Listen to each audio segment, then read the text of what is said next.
दोस्तों नमस्कार। 21 जून 2023 को 9वां अंतर्राष्ट्रीय योग दिवस मनाने जा रहे हैं। उसको प्रोटोकॉल के अनुसार सामान्य योग अभ्यासक्रम इस तरह हैं। सबसे पहले वंदन करेंगे। ओम सगच्छम सदधम स ओ मानस जानताम देवा भागम यथा पूर्वे सज्जानानाम उपासते। अब हम लोग चालन क्रियाएँ या शिथिलीकरण अभ्यास करेंगे, जिसमें सबसे पहले ग्रीवा चालन यानी कि गर्दन को आगे और पीछे की ओर झुकाना, सांस को बाहर निकालते हुए सिर को धीरे धीरे आगे की ओर झुकाएं, फिर ठुड्डी को वक्ष पर स्पर्श करें। श्वास लेते हुए सिर को जितना पीछे ले जा सकते हैं पीछे ले जाएं। यह एक चक्र पूरा हुआ। इसी प्रकार 2 बार दोहराएं। अब द्वितीय चरण में दाईं और बाईं ओर झुकाते हैं। श्वास को बाहर छोड़ते हुए सिर को धीरे धीरे दाईं ओर झुकाएं। कान को कंधे से जितना नज़दीक लाना संभव हो लाएं। श्वास को अंदर ग्रहण करते हुए सिर को सामान्य स्थिति में लाएं। इसी प्रकार बाहर छोड़ते हुए सिर को बाईं तरफ झुकाएं। श्वास को अंदर ग्रहण करते हुए सिर को सामान्य स्थिति में लाएं। अब तृतीय चरण में दाएं और बाईं ओर घूमना है। सिर को सीधा रखें। श्वास को बाहर छोड़ते हुए सिर को आराम से दाईं ओर घुमाएं, जिससे ठुड्डी और कंधे एक सीध में हो जाएं। श्वास को अंदर लेते हुए सिर को सामान्य स्थिति में लाएं। इसी प्रकार श्वास को बाहर छोड़ते हुए सिर को बाईं ओर घुमाएं। अब ग्रीवा घुमाना है। गर्दन को घुमाते हैं। श्वास छोड़ते हुए सिर को आगे की ओर झुकाएं। श्वास को अंदर लेते हुए सिर को धीरे धीरे घड़ी की सुई की दिशा की ओर घुमाएं तथा वापस लाते समय श्वास को बाहर छोड़ें। इस प्रकार ग्रीवा एक बार पूरी तरह से घुमाएं। ग्रीवा की घड़ी की विपरीत दिशा में घुमाते हैं।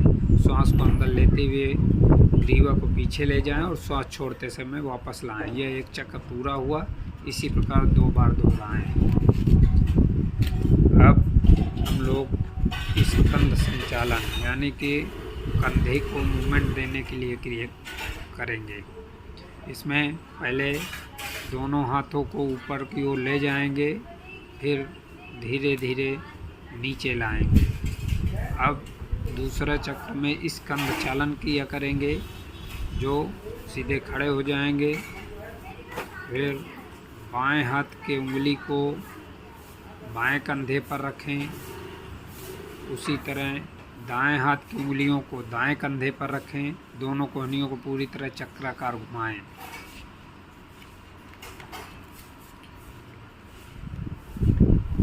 आगे से पीछे की ओर इस क्रिया को 2 बार दोहराएं। पीछे से आगे की ओर इस क्रिया को श्वास भरते हुए दोनों कोहनियों को ऊपर ले जाएं तथा श्वास छोड़ते हुए नीचे लाएं। इससे सर्वाइकल स्पॉन्डिलाइटिस और फ्री शोल्डर सही होता है। अब हम लोग करेंगे कटी चालन यानी कि कमर को संचालन करेंगे। इसमें दोनों हाथों को एक दूसरे के आमने सामने हों। श्वास बाहर छोड़ते हुए शरीर को बाईं ओर घुमाएं। दाईं हथेली बाएं कंधे को छुए। श्वास को अंदर लेते हुए पूर्व की स्थिति में वापस आ जाएं। श्वास को बाहर छोड़ते समय शरीर को दाईं ओर घुमाएं, जिससे बाईं हथेली दाएं कंधे को छुए। श्वास को अंदर लेते हुए पूर्ण की स्थिति में आ जाएं। इस तरह एक चक्र पूरा हुआ। ये भी को 2 बार दोहराएं। अब करेंगे हम घुटना संचालन। श्वास को शरीर के अंदर ग्रहण करते हुए अपनी भुजाओं को कंधे के स्तर तक लाएं तथा हथेलियों को नीचे की ओर रखें। श्वास छोड़ते हुए घुटनों को मोड़ें और शरीर को आधा बैठने की स्थिति में लाएं। अभ्यास की अंतिम अवस्था में दोनों भुजाएं जंघाएं जमीन की तरफ स्थित में होना चाहिए। श्वास छोड़ते हुए हाथों को वापस नीचे लाएं। अब खड़े होकर किए जाने वाले आसन में सर्वप्रथम ताड़ासन करेंगे। ताड़ का अर्थ है पहाड़ या खजूर। इस आसन को अभ्यास पहले पैरों के बल खड़े हो जाएं। दोनों पैरों के बीच 2 इंच की गैपिंग रहे। फिर दोनों हथेलियों को आपस में एक दूसरे से फंसाएं। हथेलियों को बाहर की ओर श्वास भरते हुए दोनों भुजाओं को सिर से ऊपर उठाएं और एड़ियों को ज़मीन से ऊपर उठाएं। अब हम वृक्षासन। वृक्षासन का मतलब है पेड़ जिस तरह अभ्यास से अंतिम अवस्था की शारीरिक स्थिति एक पेड़ जैसे हो जाती है।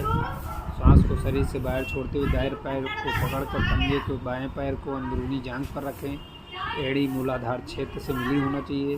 सांस शरीर के अंदर लेते हुए दोनों हाथों को ऊपर की ओर ले जाकर दोनों हथेलियों को नमस्कार मुद्रा में जोड़ें। इस स्थिति में 10 से 30 सेकंड तक रहते हैं। सांस को शरीर के बाहर छोड़ते हुए हाथों को नीचे लाएं और पैर की पूर्व अवस्था में वापस लेकर आएं। अब हम लोग करेंगे पाद हस्तासन। पाद हस्तासन का अभ्यास करते समय सर्वप्रथम दोनों पैरों से 2 इंच का अंतर रखें। धीरे धीरे श्वास को शरीर के अंदर खींचते हुए हाथों को ऊपर की ओर ले जाएं। कमर से खींचते हुए जितना संभव हो सीधा रखने का प्रयास करें। इस श्वास भरते हुए धीरे धीरे हाथों को सिर के ऊपर खींच कर रखें और बाहर छोड़ते हुए धीरे धीरे विपरीत क्रिया में वापस आ जाएं। अब हम लोग करेंगे अर्धचक्रासन। पैर के बीच 2 इंच का फैसला रहेगा और गर्दन को और कमर को पीछे की ओर झुकाएंगे। जितना झुका सकते हैं अधिक से अधिक 10 से 30 सेकंड की स्थिति में रहेंगे और श्वास अंदर खींचते हुए धीरे धीरे प्रारंभिक अवस्था में आ जाएंगे। अगला आसन हम लोग करेंगे त्रिकोण आसन। त्रिकोण का मतलब है 3 कोणों वाला आसन। दोनों हाथों को बगल से कंधे के स्तर तक धीरे धीरे उठाना चाहिए। दोनों पैरों के पंजों को दाएं तरफ मोड़ें। श्वास को शरीर को बाहर छोड़ते हुए धीरे धीरे दाएं तरफ झुकना चाहिए। झुकने के बाद दाएं हाथ की उंगलियों को पीछे की ओर रखें। बाएं हाथ के सीधे ऊपर की ओर रखते हुए दाएं हाथ के सीधे मिलाना चाहिए। बाईं हथेलियों को आगे की ओर लाना चाहिए। सिर को घुमाते हुए हाथ के बीच वाली उंगली को देखना चाहिए। सामान्य श्वास लेते हुए इस आसन को 10 से 30 सेकंड तक होना चाहिए। अब हम लोग बैठ कर किए जाने वाले आसन करेंगे, जिसमें सबसे पहले है भद्रासन। भद्र का मतलब होता है सज्जन। बैठी हुई स्थिति होती है। दोनों पैरों को सामने की ओर सीधा फैलाकर पीठ को और कमर को सीधा रखते हुए बैठ जाएं। इसे दंडासन भी कहते हैं। अब दोनों पैरों के तलुओं को पास पास ले आएं। श्वास बाहर छोड़ते हुए पैर की उंगलियों को हाथ से पकड़कर ढक दें। श्वास भरते हुए एड़ियों को मूलाधार चक्र के जितना नज़दीक हो सके ले आएं। इस अवस्था में 10 से 30 सेकंड तक रुकें और सामान्य रूप से श्वास लेते हुए वापस आ जाएंगे। अब करेंगे वज्रासन। वज्रासन में दाहिने पैर के घुटने से मोड़ें। पंजों को नितंब के नीचे दबाकर बैठ जाएं। इसी तरह बाएं पैर को मोड़ें और पंजे बाएं नितंब के नीचे हों। पैर का अंगूठा मिला रहेगा। एड़ी फैली रहेंगी। नितंब एड़ियों के ऊपर होना चाहिए। इसको वज्रासन कहते हैं। खाना खाने के बाद यही एक आसन है जो कर सकते हैं। अब तीसरा आसन जो हम लोग करेंगे उसको कहते हैं अर्ध उष्ट्रासन। इसमें उष्ट मतलब ऊँट। इस आसन की अंतिम अवस्था ऊँट के ऊपर या उभार की स्थिति जैसी बनती है। सर्वप्रथम दोनों हाथों को नितंब रखेंगे पीछे और गर्दन को पीछे ले जाएंगे। कमर से मोड़ेंगे जितना अधिक से अधिक मोड़ सकते हैं। फिर सामान्य श्वास लेते हुए इस स्थिति में 10 से 30 सेकंड तक रुके। अब करेंगे उष्ट्रासन। उष्ट्रासन में श्वास लेते हुए पीछे की ओर झुके। धीरे धीरे दाहिने हाथ से दाहिनी एड़ी, बाएं हाथ से बाएं एड़ी को पकड़ने का प्रयास करें और श्वास छोड़ें। अंतिम अवस्था में जांघ और जमीन से सिर को हल्का सा पीछे की ओर खींच कर रखें। अब अगला आसन करेंगे शशकासन। शशक मतलब खरगोश होता है। इस आसन में दोनों पैरों घुटने के एक दूसरे से दूरी फैलाएं। श्वास छोड़ते हुए आगे की ओर झुकें और ठुड्डी को ज़मीन पर रखें। दोनों भुजाओं को समांतर रखें। सामने की ओर देखें। श्वास अंदर खींचते हुए ऊपर की ओर आ जाएं। श्वास को छोड़ते हुए हाथों को नीचे लाएं। शशकासन का अभ्यास तनाव और चिंता को कम करता है। अब करेंगे उत्तान मंडूकासन। उत्तान मंडूकासन में अपने दाएं हाथ को उठाएं, उसे कोहनी से मोड़ते हुए पीछे ले जाकर बाएं कंधे से नीचे की ओर रखें। इसी पर बाएं हाथ का उपयोग करें, अपने हथेली को ऊपर ले जाकर दाएं कंधे के नीचे की ओर रखें और सामने की ओर देखें। अब अगला आसन हम लोग करेंगे वक्रासन। सर्वप्रथम दाएं पैर को मोड़ते हुए इसके पंजे को बाएं घुटने के बगल में रखें। बाएं हाथ को दाएं घुटने के पास लाएं और दाएं पैर के मुट्ठी को पकड़ लें। दाएं हाथ को पीछे ले जाएं और हथेली को ज़मीन पर रखें जब तक कि पीठ लंबवत ना हो जाए। श्वास छोड़ते हुए शरीर को दाईं तरफ घुमाएं। इसी स्थिति में 10 से 30 सेकंड तक रहें। इसी क्रम में दूसरी तरफ से भी दोहराएं। इससे मेरुदंड की हड्डी लचीलापन बढ़ता है, पैंक्रियाज की कार्य क्षमता बढ़ती है और डायबिटीज के लिए बहुत ही अच्छा आसन है। अब हम लोग करेंगे पीठ के बल लेट के किए जाने वाले में सेतु बंधासन। सेतु बंधासन जैसे जो है ब्रिज बनता है इस प्रकार बनाएंगे। दोनों पैरों को घुटने से मोड़ते हुए एड़ियों को नितंबों के पास लाएं। हाथ से पैरों के टखनों को मजबूती से पकड़ें और घुटनों में पैरों को एक सीध में रखें। श्वास धीरे धीरे अपने नितंब और धड़ को ऊपर की ओर उठाएं और पुलनुमा आकृति बनाएं। इस प्रकार 10 से 30 सेकंड तक रहें। अब अगला आसन करेंगे उत्तान पादासन। श्वास लेते हुए घुटनों को बिना मोड़े धीरे धीरे अपने दोनों पैरों को ऊपर उठाएं और जमीन से 30 डिग्री का कोण बनाएं। इस अवस्था में 10 से 30 सेकंड तक रहें। अब करेंगे अर्ध हलासन। पीठ के बल लेट जाएं, दोनों हथेली को बगल में रखें, हथेली जमीन पर हो। श्वास भरते हुए घुटनों को बिना मोड़े धीरे धीरे अपने दोनों पैरों को जमीन से 90 डिग्री का कोण बनाएं। इस अवस्था में 10 से 30 सेकंड तक रहें, फिर विश्राम करें। अब अगला आसन पवन मुक्तासन करेंगे। सर्वप्रथम पीठ के बल लेट जाएं, दोनों घुटनों को मोड़ें। श्वास छोड़ते हुए दोनों घुटनों को अपने वक्षस्थल के ऊपर ले आएं। श्वास भरते हुए दोनों हाथों को उंगलियों में आपस में घुटते हुए पैरों को पकड़ लें। श्वास बाहर छोड़ते हुए सिर को तब तक ऊपर उठाएं जब तक कि ठुड्डी घुटने से न लग जाए। कुछ समय तक इसी स्थिति में रहें। अब अगला आसन शवासन करेंगे। पीठ के बल लेट जाएं, हाथ और पैर को आरामदायक स्थिति में फैलाकर रखें। आंखें बंद होना चाहिए। पूरा शरीर को अचेतन अवस्था में शिथिल छोड़ देना चाहिए। सभी प्रकार के तनावों से मुक्त रहना चाहिए।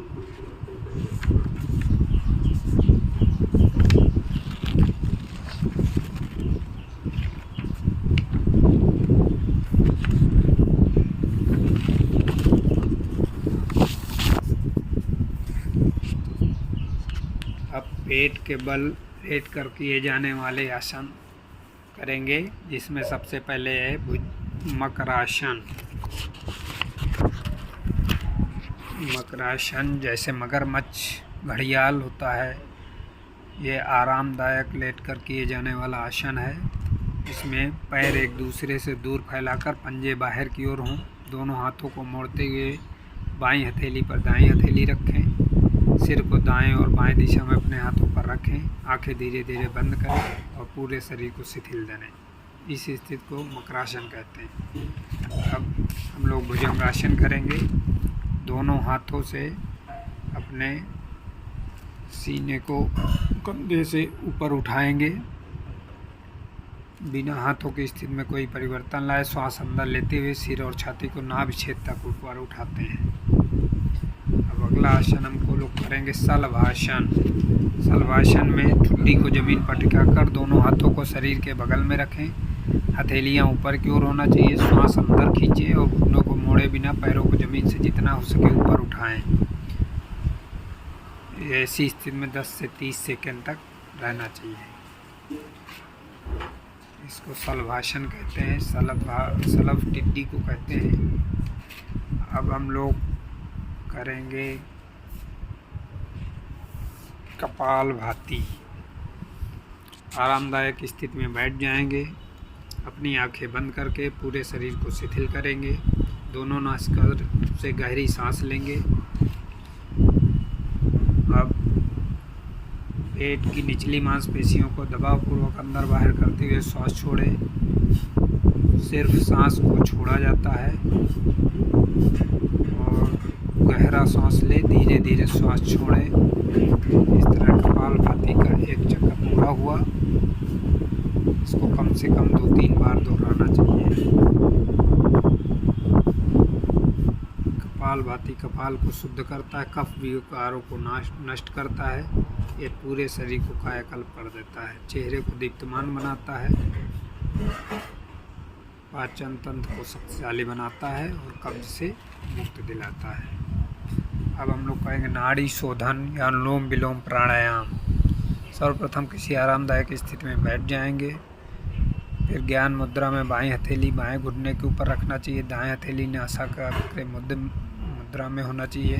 अनामिका और कनिष्ठिका उंगली को नासिका पर रखना चाहिए। मध्यमा और तर्जनी उंगली को मोड़कर रखें। दाएं हाथ के अंगूठे को दाएं नासिका पर रखना चाहिए। फिर बाएं नासिका से सांस को ग्रहण करें। इसके बाद दाएं नासिका से सांस को निकाल दें।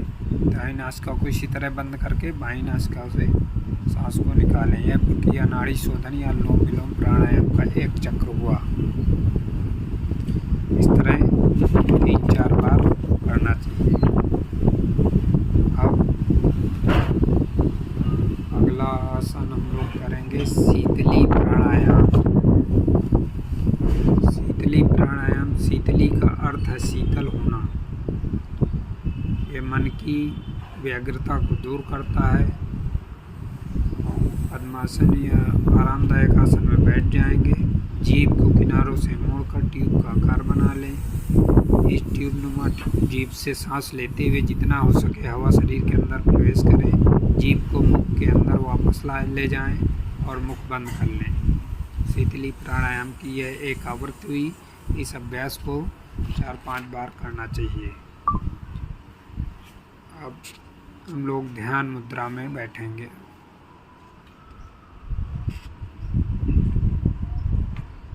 अगला आसन करेंगे भ्रामरी प्राणायाम। भ्रामरी मतलब भौरा जैसा गुंजन करना। इसमें सबसे पहले षणमुखी मुद्रा में लगाएंगे, जिसमें अंगूठे से कान बंद करेंगे। तर्जनी उंगली से आँखों के कोनों पर रखेंगे। दोनों मध्यमा उंगली को नासा के रंध्रों पर रखेंगे। अनामिका ऊपर वाले होंठ पर रखेंगे और कनिष्ठिका नीचे वाले होंठ के पास लगाएंगे। इसे षणमुखी मुद्रा कहते हैं। धीरे धीरे नियंत्रित करके सांस को बाहर छोड़ते समय भौरे जैसी आवाज़ निकालेंगे। इस तरह भ्रामरी प्राणायाम का एक चक्र पूरा हुआ और इसको 4 बार दोहराएं। इसका अभ्यास तनाव से मुक्त करता है, चिंता क्रोध को दूर करता है। एकाग्रता और ध्यान के लिए यह एक बहुत ही उपयोगी प्राणायाम है। सावधानी में नाक और कान में यदि किसी प्रकार का इन्फेक्शन हो तो इस आसन को नहीं करना चाहिए। अब ध्यान में बैठेंगे। ध्यान लगाकर चिंतन मनन की एक क्रिया है।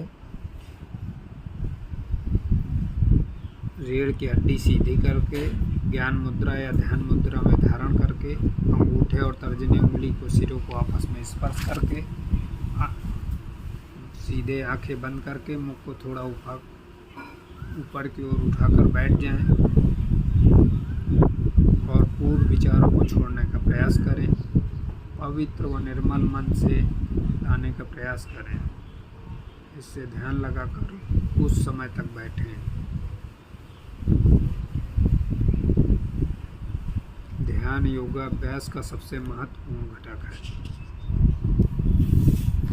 अब हम लोग संकल्प करेंगे, हमें अपने मन को हमेशा संतुलित रखना है। इससे ही हमारा आत्मविकास समाया है। मैं अपने कर्तव्य स्वयं के प्रति, कुटुंब के प्रति, कार्य, समाज और विश्व के प्रति शांति, आनंद और स्वास्थ्य के प्रचार के लिए प्रतिबद्ध हूँ।